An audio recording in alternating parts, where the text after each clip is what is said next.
Coming up on SUTV, we'll tell you about the new COVID mandates. And I'll let you know about the 2020 election results. Stay tuned.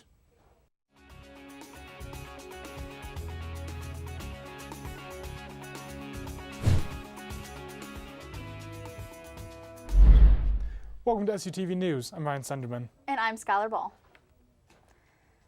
Americans are beginning to see results for the 2020 presidential race, as finalized vote counts are left only in North Carolina and Georgia. Alaska was called for Trump, putting him at an anticipated 217 electoral votes, with Joe Biden estimated to win at least 290 by the Associated Press. 270 votes are needed to win the presidential race, making Biden the presidential elect. It is unclear how long Trump will refuse concession. Supporters of Biden across the country celebrated his projected victory this Saturday after Election Day, after a surge of mail-in ballots put him ahead in several key states. Democrats are also projected to maintain their House majority, even as Republicans narrowed their margin by flipping half a dozen seats. Republicans currently hold 50 seats in the Senate, with Democrats at 48. The Associated Press has not called the final 2 contested seats in Georgia. The strongly contested presidential race has left many Americans uncertain and tense. Here at SU, support for both candidates was divided. Our reporter Michaela went on the scene. After a tumultuous presidential race, I'm here on SU's campus to see who some of our T-Birds voted for. Did you vote, and if so, who did you vote for? I did, and Joe Biden. Did you vote, and if so, who did you vote for? I voted for Donald Trump. I did vote, and I voted for Donald Trump. I voted, and I voted for Joe Biden. Yeah, I voted for Joe Biden. Yes, I did vote during this election. I voted for Donald Trump. I did too, and I voted for Donald Trump as well. Did you vote, and who did you vote for, and how are you feeling about the election? I did vote. I voted for Joe Biden, and I'm really happy that he actually won. I did vote. I voted for President Trump. So I did vote, but I did not vote for a presidential candidate because I wasn't willing to put my name behind any of the people. I didn't agree with morals of any of them, so. I voted Donald Trump. Yes, I did. I voted for Joe Biden. I did vote, and I voted for Trump. Did you vote, and who did you vote for? I did vote, and I voted for Joe Biden. Utah Governor Gary Herbert has declared a state of emergency to combat hospital overcrowding due to the coronavirus. Working with the Utah Department of Health, Governor Herbert has also issued 4 public health orders, all of which go into effect November 9th and stay effective through the 23rd. The first order is that the whole state is under a mask mandate. When in public and when within 6 feet of another that you do not live with, you'll be required to wear a mask. All businesses must require masks or be subject to fines. The second is to limit all social gatherings to households only. Thirdly, all extracurricular activities are to be put on hold, except high school championship events that follow testing and crowd size instructions. The final order is to require all attendees of a higher education institution to be tested for the coronavirus weekly. Please note that the mask mandate and weekly testing does not stop on the 23rd. Those orders are to be followed indefinitely. SU currently has 51 active COVID cases on campus, which is more than double that of the 23 cases at the end of October. Cases have been going up since the start of October and are showing no signs of slowing down. Halfway through November, Utah is under a new state of emergency, announced by Governor Herbert, which further limits activity and puts in place mandatory testing for people in schools and college environments. SU President Scott Wyatt stated that SU has not yet received any COVID tests as they are being prioritized for schools in more populous areas with more cases, but he hopes to be able to begin testing as soon as possible. This fall, SU has launched an unprecedented program to get former students back to school. Our reporter Michaela has the story. Many former SUU students are currently halfway through their first semester back at the school, thanks to a recently launched program called Speedway. The provost of SUU, John Anderson, has been working hard along with many others to create and launch this new initiative. SUU, just like other regional institutions, has a mission to allow students to access public higher education. And we wanted to provide a pathway for people to complete a degree. Speedway is an online program offered to former students who never completed their degrees, with the aim of helping them finish what they started at a more affordable price point. For $79 a credit, students can take online courses taught by adjunct professors to earn a bachelor's degree in general studies. Often there's a reason that they didn't complete. Maybe it's family, maybe it's money, maybe it's the time in their life. And it's a population of students we can really elevate by giving them the degree. Partially thanks to initiatives like Speedway, SUU is leading the state in student growth rates and numbers since last fall. I think as a public entity, it's our responsibility to make sure that we provide access to those student populations who get taken advantage of. And at a time when people are exploiting that population, we're trying to help in any way that we can. And I think that hopefully will spread and will get more people to realize that education is not a for-profit business. Over 60 students are currently enrolled in the program for fall. Numbers SUU is hoping will continue to grow. For SUU TV News, I'm Michaela Olson. So with the rising COVID cases, hopefully that doesn't do anything too serious and impactful at SUU, because we're, a week and a half away from going online? Yeah, and I just hope it kind of slows down before holidays so that we can spend that time with families. Coming up, we'll tell you about some local businesses and their adjustments with COVID-19 protocols. Don't go anywhere.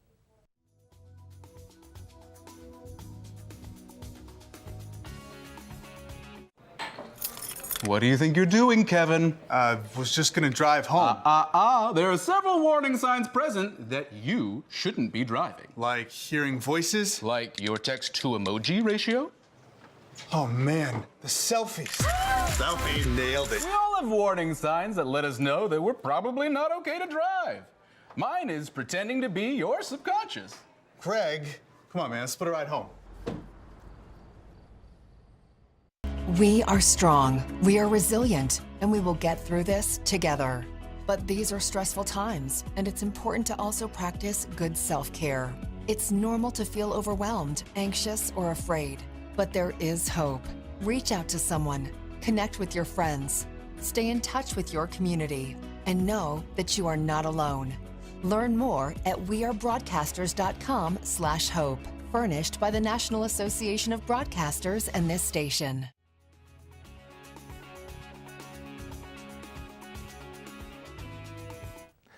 SU professors often spend a lot of time in the classroom or in front of computers, but one SU professor spends a lot of time out under the stars.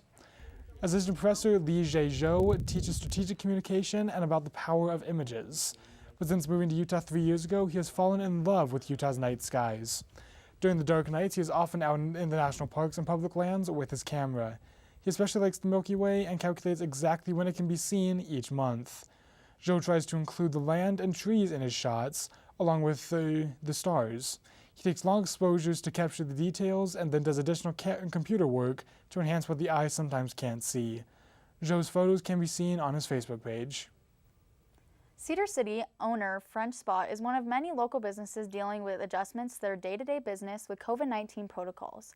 Our reporter Thomas Denala has more on the business. Michael Atelier has run the French Spot with his daughter since 2015. To this day, he is hands-on and loves to help in the kitchen. I did everything myself. Yes, I have many assistants, 6-7 people.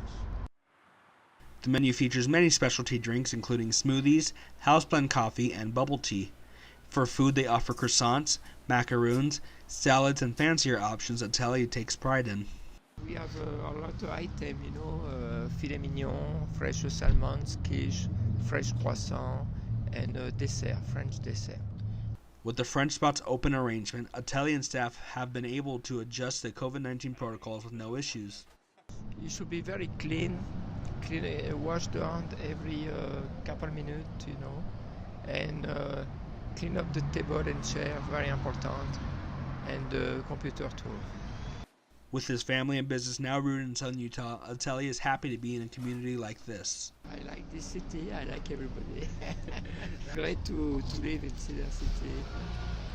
The French Spot is open 7 days a week from 8 a.m. to 10 p.m. and is located at 5 North Main Street in Cedar City. For SUTV News, I'm Thomas Dianella. Another local business, Benice's Thai Cuisine, has had to make adjustments to their day-to-day business. Sasha Johnson has more.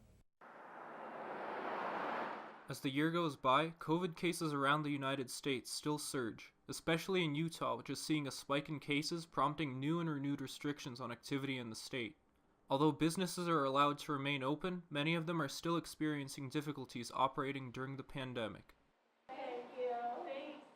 Neil Byrne, manager and assistant at Bonisa's Thai Cuisine in Cedar City, spoke about how his business has been adapting and going along with the COVID pandemic. Well, COVID's greatly affected the way we have to do business. Of course, there's the social distancing. And then just the makeup of our customers has changed. We get a lot of the regular people we used to get, but by makeup of the business, I mean a lot of our business is coming through takeout orders, curbside deliveries, plus, the dine-in, which isn't as much anymore. With the new state of emergency, Utah's Governor Herbert showed that there is much work to be done for the state to get a better grip on the COVID situation. As cases rise, so do the number of restrictions, which are intended to slow down the spread of the virus. Botan Burnt, owner of Bonisa's, explains how Utah's COVID situation is expected to pan out for the future and how she is prepared to deal with it. And now the thing is, the customer doesn't want to come out because they are very scared of the new COVID and it's with the number of the COVID-19. So what we plan to do is we're thinking about to do curbside pickup. It is still unclear how much longer Utah and the rest of the country will struggle with getting a hold on the virus. Despite this, advancements are being made each day, and with multiple vaccines on the horizon, Americans and the rest of the world remain hopeful that this will all be over soon. With SUTV News, I'm Sasha Johnson. The National Park Service is taking precautions to help visitors get the most out of their time while experiencing the outdoors. Bryce Canyon National Park is open as usual and will not require a reservation upon entry. The Cedar Breaks National Monument Visitor and Information Centers, campground, and restrooms are closed for the season. However, the Grand Amphitheater has kept their trails open. The parks are enforcing Leave No Trace rules, which is aimed to remind visitors to leave the land better than they found it. For more information on the national parks near Cedar City, you can visit Zion National Park, Bryce Canyon, and Cedar Breaks National Monuments' official websites on updated information regarding the COVID-19 pandemic.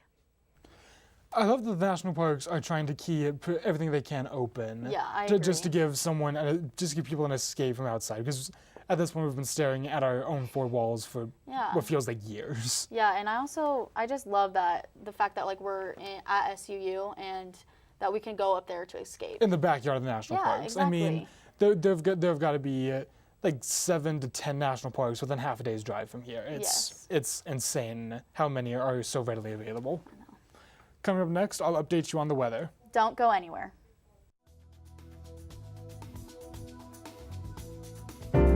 Your password isn't secure. There's nothing that a hacker loves more. But there's an easy thing you can do to prove the logger in is you. Authenticate, strong authenticate. Make your logins extra safe. Protect your identity from tragic fate. Authenticate, strong authenticate. Use your fingerprint, your face, or a code. At home or work or on the road. 2 steps are safer than 1 or 3 or 4. And keeping data safe is so much fun. Authenticate, strong authenticate. Make your logins extra safe. Protect your identity from tragic fate. Authenticate, strong authenticate.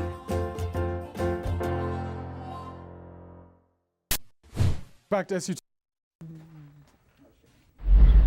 Welcome back to SUTV News. I'm Ryan Sunderman, and here it is, another Tuesday in Cedar City. Temperatures are starting to warm back up a little bit, but in holding with 2020, the weather has been wildly unpredictable. Ranging from a snowstorm 2 weeks ago, and now temperatures back up in the 60s. We're seeing some serious fluctuation, but nothing should be too wild for the rest of the year. Hopefully the warm temperatures stay through Thanksgiving, or right around there, maybe even till the end of December, but I promise absolutely nothing. I suggest that you keep tuning back into SUTV News and me to the weather on Thursday, and I can give you more of an idea for Thanksgiving and what that might look like. With that, let's take a look at the forecast for today. So as you can see here, we got the single-day weather forecast. Right now it's 68 degrees and a little windy, but again, not too terribly bad. The high is going to be about 69 with a low, you can see here, about 47 degrees. and some gusts rather high, about 13 to 20 miles an hour. So if you've been waiting for the day to fly a kite, I would highly recommend that you go fly that kite, because this is probably the best day you will get between now and the end of the year, with the temperatures in the high 60s and the wind where it is. This is one of the best days you'll get. So with Wednesday, you can see here that the high is going to be about 63 degrees and the low at about 38. Thursday, the temperature is just going to keep dropping from 63 to 59, and then a low at 32 degrees. And then we'll move to the 7-day forecast. So you can see here on Tuesday, where we are, it's a little windy, not too bad, and the high is 68. And you can see here that the high is just going to keep dropping throughout the entire week. We're going to go from 68 and just keep steadily dropping until right around 50 degrees here on the weekend. And the lows as well, we're going to see the biggest drop in the lows here from 51 degrees right here tonight to 38 degrees on Wednesday. So it shouldn't be too bad, but the temperatures will start to noticeably drop, and you will notice that each night as the day winds down to close. So let's take a look at the statewide. You can see here down in Monument Valley that the temperatures are holding right about 60. So with the national parks that Skylar talked about, these are some of the best times to go visit some of these national parks, like Capitol Reef, Grand Staircase, Bryce Canyon. Some of these national parks that are in the Utah High Desert, they're actually not too bad, because you have St. George down here, it's going to be 76. As you go up the I-15, you can see the temperatures slowly start to decrease, going up to Richfield about 66. And that as we keep going up the I-15, and it should stay right around there for the next foreseeable future. And those are all the updates I have for the weather. After the break, Ryan McCormick will give us an update on sports. Observe a domesticated human family in their natural habitat, known to their species as the backyard. Hey, you think I should light it now? I think it's good. Yeah? Oh dear, someone is about to burn a pile of debris that's too tall, which can start a wildfire. Wait, could it be? Blimey, it is. It's Smokey. It's Smokey Bear. What a legend. Hey, it's Smokey. Sorry, it was too high. Right. Watch as he astutely ensures that there's no wind, and how he removes some of the debris to create a smaller, safer burning pile. No, you said make it bigger, baby. The bigger, the better. Take note of our fearless furry friend here, humans. I appreciate it. Fist bump. Watching you. Smokey's done it again. Bye, Smokey. Only you can prevent wildfires.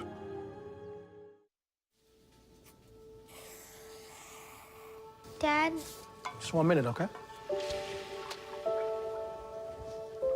Hey, Bobo, do trees tell each other stories?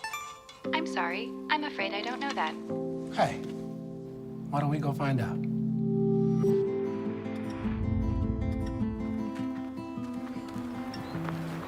Listen.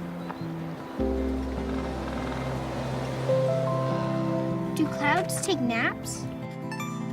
I couldn't tell you.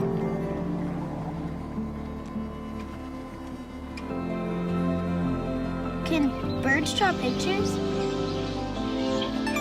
I don't have an answer for that. Dad, do stars visit their friends? Look!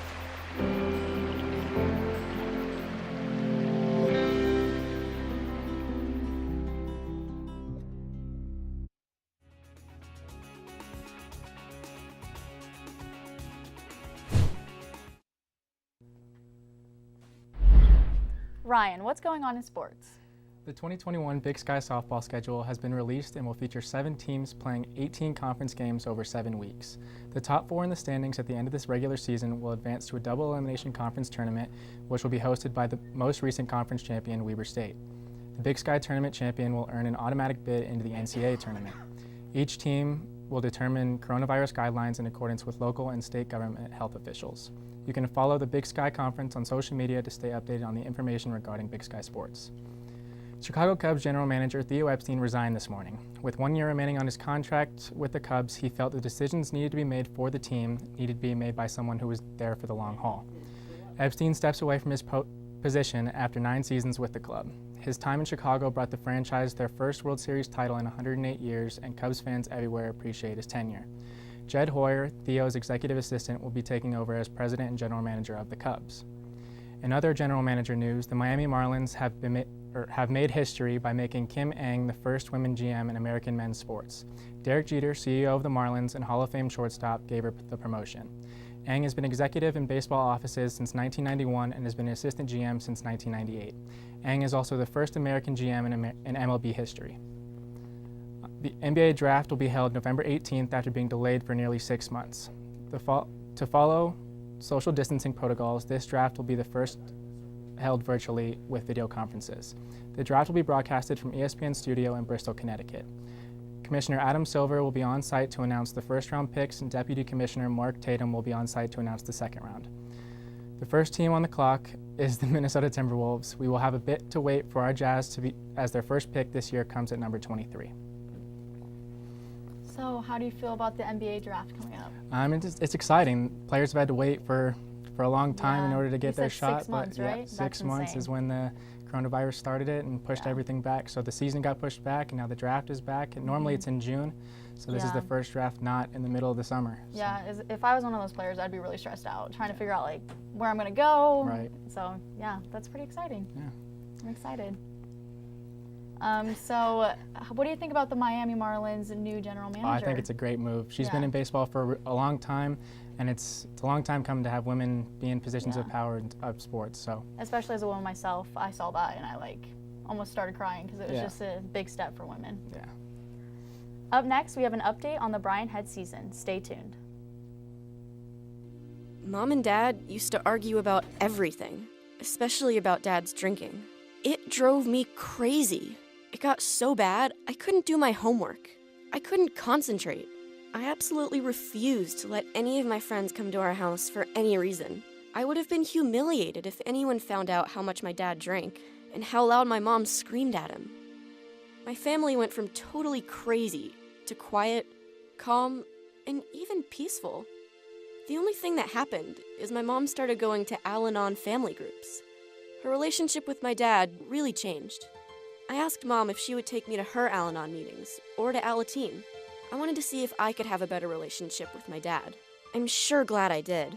If someone's drinking troubling you, you might be surprised at what you can learn in an Al-Anon or Alateen family group from people just like you. Call 1-888-4-ALANON or go to alanon.org.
What's your mask say about you? It says you care about others. So mask up and save lives.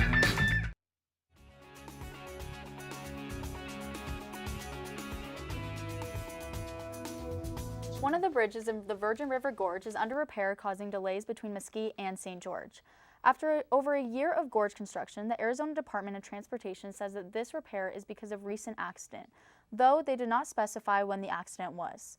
Due to the narrow width of the I-15 through the area, vehicles over 10 feet wide will not be able to enter the gorge. Instead, they will have to take the same route as the last construction delays, a 224-mile detour.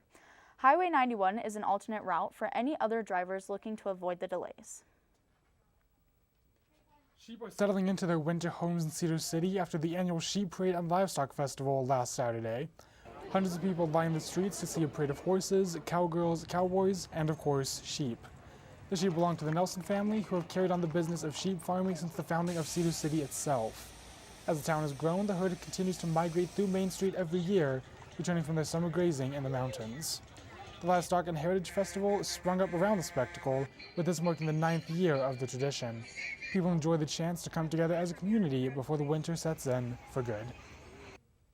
Recently, Policy Kings Brewery held the inaugural Belgian Waffle Ride, where bicyclists and runners gather for different lengths of riding and biking events. And celebrate of waffles, barbecue, and brewed ale from Policy Kings. The different biking events include a 125-mile ride and a 78.4-mile ride, while the running event of a half marathon. Finishing in first with the 125-mile ride was Keegan Swenson, who outsprinted Peter Stentina by a few seconds, and third place was taken by Kathy Pruitt, who was only a few minutes behind Stentina. The brewery accommodated for COVID-19 with masks required and plenty of room of social distancing. Bryan Head is expected to be open for the winter season beginning on November 20th. The resort will be following social distancing protocols, as face coverings will be needed indoors and outdoors, and 6-foot distancing is to be followed. With a new reloadable card, lift tickets, rentals, and lessons are available to be purchased online and reloaded to the card. This will be a convenient way to skip ticketing lines. With conditions permitting, this winter season begins Friday. So, have you ever been to Bryan Head since you've been a student at SUU? No, I've been here for 4 years, and I have never been to Bryan Head. I almost feel guilty about it. Okay, that's got to change. We just got to take a massive group trip up to Bryan Head. I know. I've never even gone skiing or snowboarding like ever in my life, so it's definitely a trip that I want to take, but maybe after I'm done. But then again, you're from Vegas, I'm from SoCal. Yeah, exactly. So we are not big friends of the snow. We're not used to snow. Yeah, no, it's not something we've grown up around. So. Yeah. And the last time I think it snowed down in California, it was a light dusting that hit the grass and immediately melted. Yeah, I think a couple weeks ago it actually snowed in Vegas, but of course it didn't stake because, it never stakes in Vegas. It's Vegas. Yeah. I mean, the last major snowstorm we had here, I was not a fan because I forgot just how little fun it is to go and scrape my car off. Oh, yeah, I know. Because I was hanging out with my roommates that night, and then I had work a few hours later.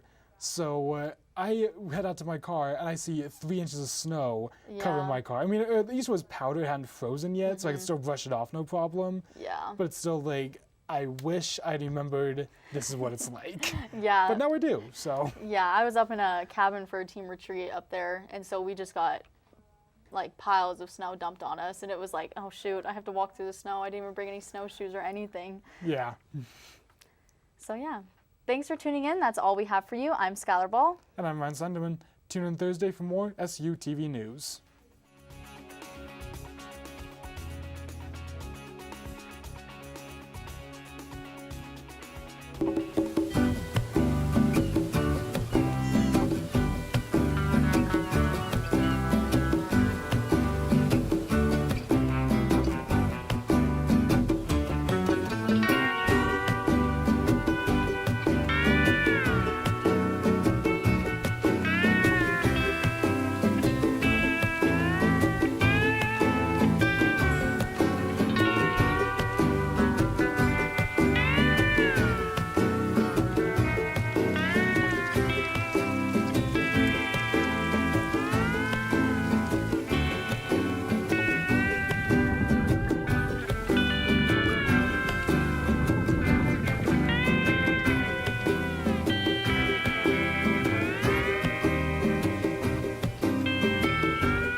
Today I'm going to talk to you about physics.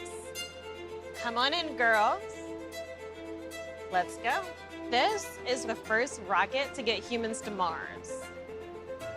Really tall. I'm a rocket structural engineer. designing and building parts of the rocket. You are the generation that will be stepping foot on Mars. Do I have a group of astronauts on my hands? Yes. You can become a rocket scientist or whatever else you want to be.